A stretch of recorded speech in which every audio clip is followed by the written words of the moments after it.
So smart leaders are killing your company.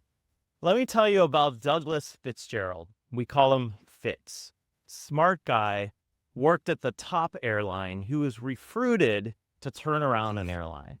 Within 2 weeks of him being hired, he jumped on top of the conference table, pointed his finger, and berated his HR director.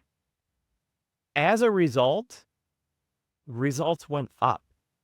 People were scared. There was fear. Planes started leaving on time. Broken airplanes were fixed more quickly because people were scared. Over time, Mr. Fitz caused a lot of problems and a lot of conflict across the organization. However, this fear inspired people to work harder.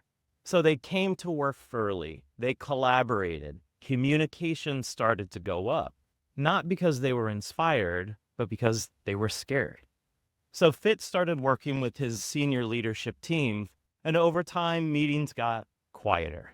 People refused to speak up.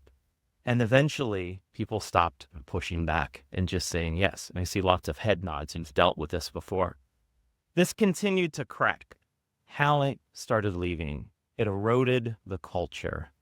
There was conflict, there was tension, and eventually it spread viral across the organization. So here's the thing. Fitz caused fear, and fear can really light people up. It can motivate us to work hard because we're scared that he's going to jump on the conference room table and scream and yell at us. But fear can also lead to big fires, and like any fire can go out of control. So his results went up, then they plateaued, then they went down. His leadership team quit shortly after he left, and eventually the airline was sold. Let me tell you about another story of a smart leader, or leaders. Many of you might know about this. It's Flight 401. This happened many years ago. Competent flight crew, brand new, beautiful airplane. And as they were making their descent into the Miami airport, they noticed that the light to the landing gear wasn't illuminated. So they became obsessed with trying to figure out, why was this?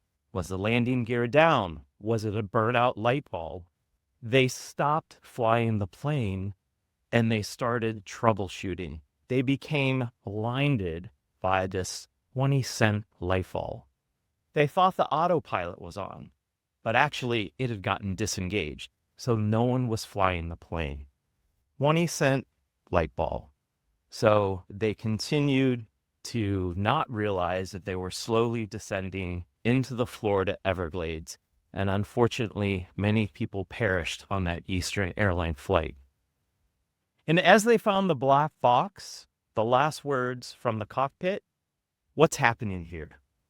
And how many times do we, as HR leaders, have an opportunity to ask that question more?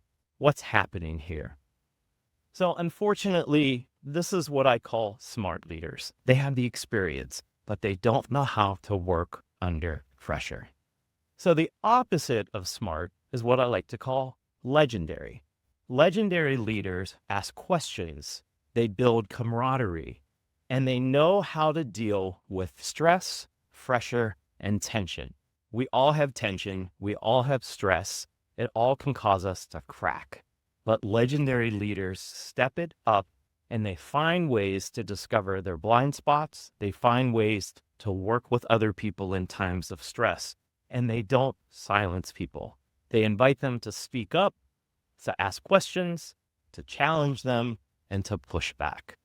And eventually, when you focus on building legendary leaders, you have great performance, great culture. People don't want to leave. People work harder. And the synergy that's created by everybody focusing on the same goal and working together can be incredibly beneficial and build a lot of trust versus fits that cause everyone to kind of spiral. So I invite you as HR leaders to think about the opportunities that you have within your organization. How can you build people into better teams? How can you help leaders who maybe they're smart, maybe they're getting great results, but it's causing turmoil in your organization? So as I wrap up, I want to ask you to make a choice. Think about the leaders in your organization. How many Fitzes do you have? And what will you do about it? Will you speak up? Will you ask questions? Or will you just stand back and say, what's happening here? So I encourage you to make the choice to take your leaders from smart to legend them. Absolutely.